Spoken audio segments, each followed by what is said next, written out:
खौफ खुदा का जज्बा था कि हुजूर गौसे पाक रहमतुल्लाहि ताला अलैह के वालिद मोहतरम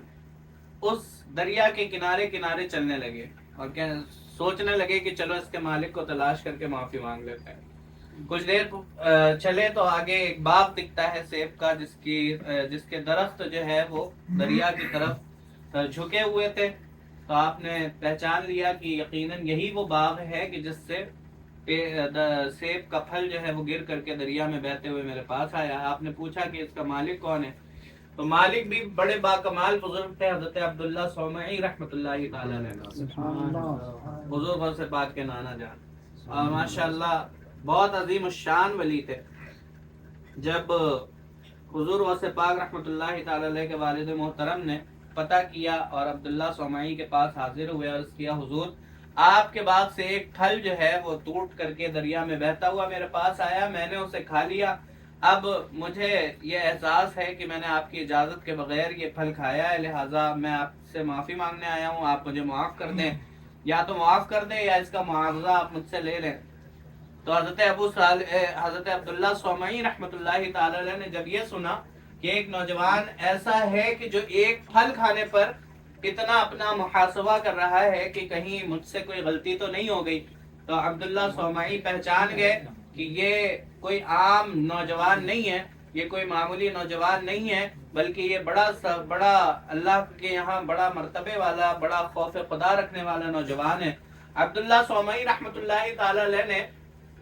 हुजूर गौसे पाक के वालिद से कहा कि ठीक है मैं तुम्हें मुआफ तो कर दूंगा, लेकिन मेरी दो शर्तें हैं। अब पहली शर्त ये है कि इस सेब के बदले तुम मेरी 12 साल खिदमत करोगे। कितने साल? 12 साल।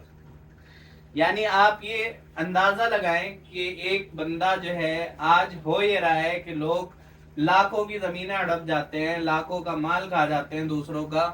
हुकूकुल इबाद की कोई परवाह नहीं है, लेकिन उसके बावजूद उनको जरा खौफ खुदा नहीं आता।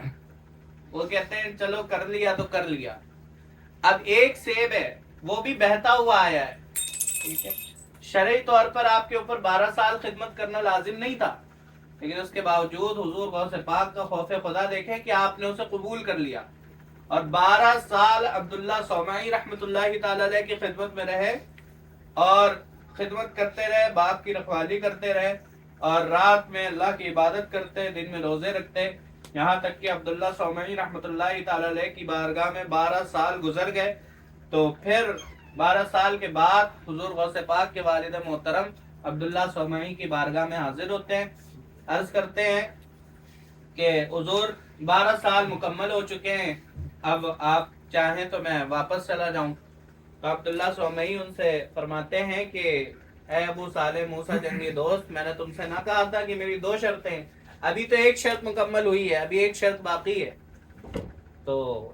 हुजूर गौसे पाक रहमतुल्लाहि ताला अलैह के वालिद मोहतरम अर्ज करते हैं कि जी दूसरी शर्त इरशाद फरमाएं। कहा कि मैं तुम्हें माफ तो कर दूंगा, लेकिन मेरी दूसरी शर्त यह है कि तुम मजीद मेरी 2 साल मेरी खिदमत करोगे और मेरी बेटी से शादी भी करोगे, और मेरी बेटी की हालत ये है कि वो जबान से गूंगी है, आंख से अंधी है, कान से बहरी है, हाथ से माजूर है और पैरों से माजूर है, उससे तुम्हें निकाह करना होगा। अब अब्दुल्ला सौमई रहमतुल्लाहि ताला अलैह ने जब ये फरमाया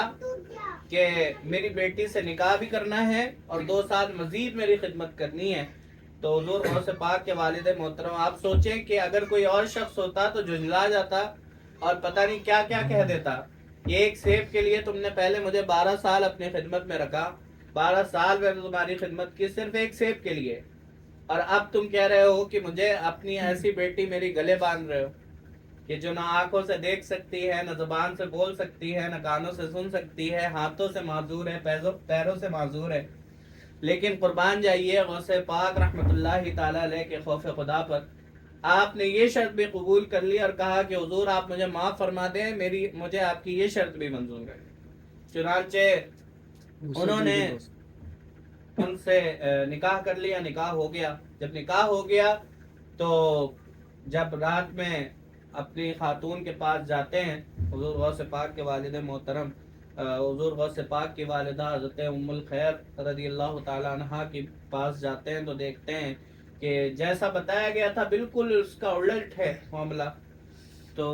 واپس آ جاتے ہیں اور عبداللہ سومئی رحمۃ اللہ تعالی علیہ کی بارگاہ میں جا کر کے عرض کرتے ہیں کہ حضور آپ نے تو کہا تھا کہ آپ کی بیٹی آنکھوں سے اندھی ہے اور زبان سے بول نہیں سکتی، کان سے سن نہیں سکتی، ہاتھوں سے معذور ہے، پیروں سے معذور ہے، لیکن میں گیا تو معاملہ بالکل الٹا ہے، وہاں تو حسین و جمیل خاتون بیٹھی ہوئی ہے، وہ بات بھی کر سکتی ہیں، وہ سن بھی سکتی ہیں، وہ ہاتھ بھی ان کے صحیح سالم ہے، پیر بھی صحیح سالم ہے، یہ کیا معاملہ ہے؟ عبداللہ سومئی رحمۃ اللہ تعالی علیہ نے فرمایا کہ اے ابو صالح موسیٰ جنگی دوست، میں نے جو تم سے کہا تھا وہ صحیح کہا تھا، البتہ میری مراد یہ تھی کہ آنکھ کے اندھی ہونے سے میری مراد یہ تھی کہ میری بیٹی نے کبھی کوئی خلاف شریعت منظر نہیں دیکھا، کان کے بہری ہونے سے مراد یہ تھی کہ میری بیٹی نے کبھی حق کے سوا کچھ سنا نہیں، زبان کی گونگی ہونے سے میری مراد یہ تھی کہ میری بیٹی نے کبھی حق کے سوا کوئی بات نہیں کی،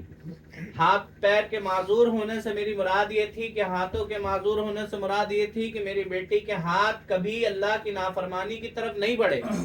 پیروں سے معذور ہونے سے میری مراد یہ تھی کہ میری بیٹی کے قدم کبھی اللہ کی نافرمانی کی طرف نہیں اٹھے۔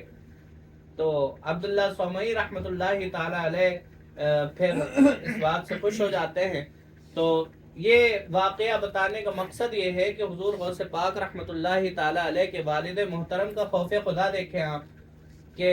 ایک سیب کے لیے 12 سال خدمت کی، پھر ایسی بیٹی سے، اور ظاہر سی بات ہے کہ بظاہر